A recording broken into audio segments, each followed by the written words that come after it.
Good day, dear viewers, and welcome to the Emporium of Creativity that is Butch's Resin Creations.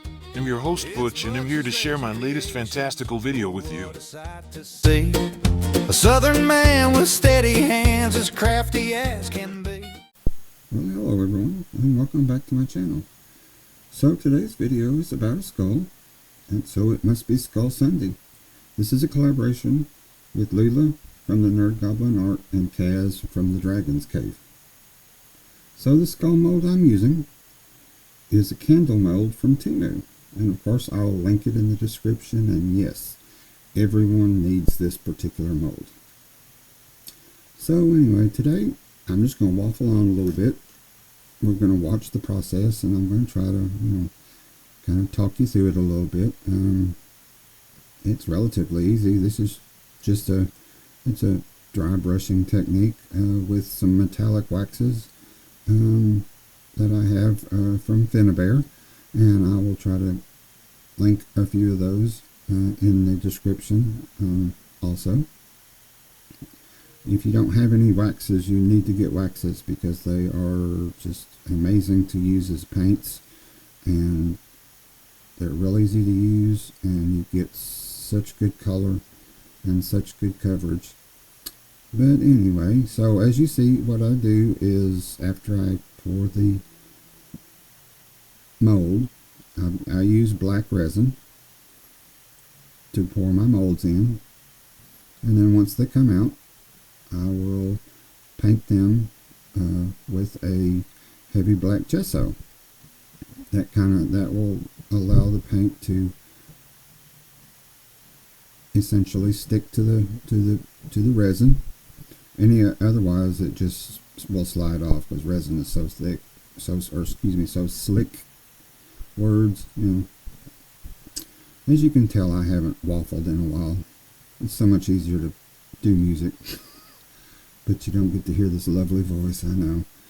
But anyway, so I painted the mold black with the heavy black gesso and let it dry. So now all I'm doing, like I said, is the different colors of paints. This particular one is the old silver that I'm painting with. The first ones that were on the flowers, or whatever you want to call, I used a combination of red flame and a red acrylic paint. Sometimes I want a dark red, so I will use the acrylic paint over the wax, and it kind of helps out a little bit.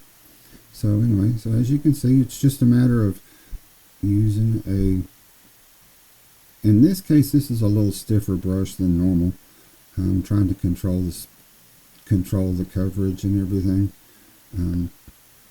So again, it's just putting a little wax on the end of the brush, kind of wiping it off a little bit, and then just kind of dab it on.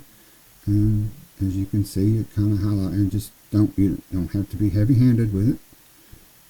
Just kind of dab at it, and then but of course, if you don't like anything where the color is going, or it gets somewhere where you shouldn't be, or whatever, all you have to do is just paint over the parts that are colored wrong, and you can paint over with the heavy black gesso, and you kind of covered it up. So it's basically just paint. I throw colors at it just to see how it goes. If I don't like it, I'll paint over it, and if I like it, well, we're lucky. But like I said, all it is it's just a matter of hit and miss. Just do what you want to.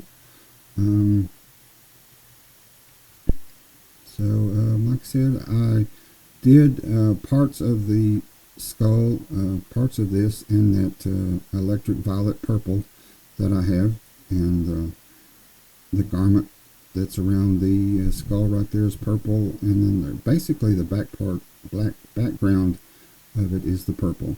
And so now I'm going over it has a Grim Reaper in there with it, and of course some cityscape, and I'm hitting that with the old silver. But like I said, again, it's just a matter of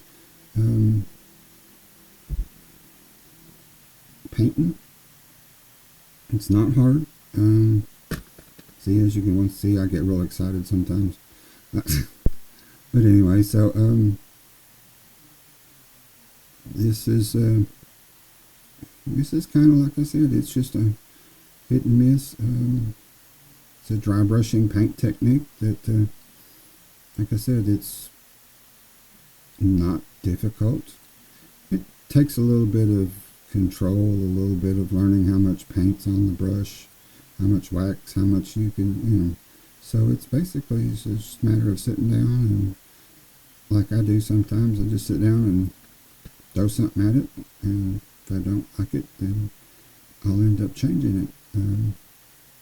Anyway, as you see along the bottom, I'm hitting it with the electric purple, or it's called the electric violet, from Finneberg. And I love that color. It's one that I use on most of my projects, because it's a vibrant purple, and of course it's elegant, but it also is kind of a scary, spooky color to it. And so some more silver. I'm hitting some of the skull heads, and what's going on the big skull is I use black gold to kind of get the skull body, skull head or whatever. I cover it in black gold, kind of here and there. So I decided to, as you can see, I've got some little miniature heads. I think these are the ones that come with the skull, the 4 skulls from Let's Resin. So anyway, like I said, you can see the purple right there. I did 2 of these skulls, and I was going to put them. As you saw, I had a wooden palette, miniature palette from the Dollar Tree. What I was going to do is I was going to put the 2 skulls on top of it to kind of as a tombstone or whatever you want to call it, but it didn't. Once I got them on there and tried to take pictures of it, they just weren't sitting in the right angle, and so it really didn't look good. So I just ended up not using it at the end. So, but anyway, so you can go through, you can see how I'm going through with the black gold, just kind of throwing it on there. And that's it, just hit and miss. I'll throw a little silver on there to kind of bring some of the eyes and the skull shape out, some of the bone structure, some of the teeth. To kind of give it a little 3D effect. Like I said, sometimes you can't hold on to it, and sometimes you can. It's just a matter of it doing it. But anyway, I hope y'all have enjoyed this. This is kind of interesting for me to actually talk for a process. And as you can see, this is a miniature wooden palette from the Dollar Tree.